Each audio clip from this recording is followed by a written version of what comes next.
Бүгінгі әкиятым Матур күл дип атала. Борын заманда түгел, хәзерге заманда бір шәһәр уртасында булган ди бер күл. Аны Матур күл дип йөрткәннәр. Яз җитү белән аңа кыр үрдәкләре, аккошлар очып киләләр икән.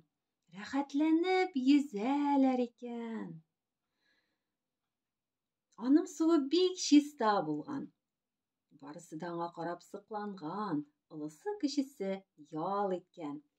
Әле бер аю тагы да матурак булсын дип, күл тирәли камышлар утыртып чыккан. Бу камышлар үсеп җиткәннәр.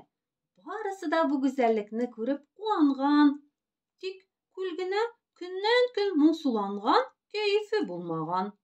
Суның төсе үзгәргән, яшьләнә башлаган. Бер көнне бу хәлләрне күреп торган бер аккош күлдән сорарга булган. Матур күл, син нигә боек? Нишләп шулай үзгәрдең? Күл аңа җавап биргән. Аккош дустым, мин инде хәзер матур күл түгел. Суым бигрәк ямьсезләнде. Бу камышлар миңа хәрәкәтләнергә комачаулый. Әгәр дә шулай дәвам итсә, мин тиздән сазлыкка әйләнәчәкмен. Аккош та бу хәлләргә борчылды, күлгә бик булышасы килде. Сиңа ничек ярдәм итеп буласың? Дип сорады ул күлдән. Менә бу үсеп утырган камышларны тамырлары белән чыгарырга иде. Әгәр дә шулай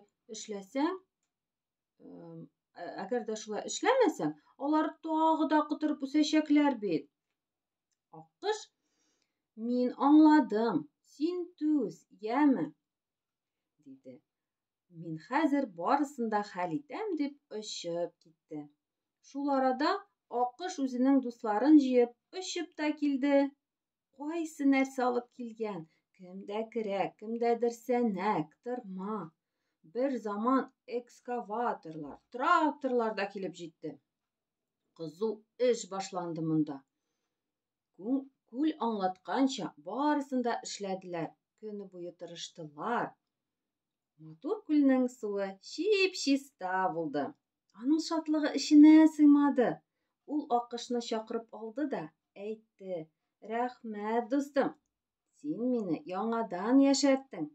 Менә хәзер аңладыңмы инде? Тереклек иясе өчен 3 нәрсә мөһим.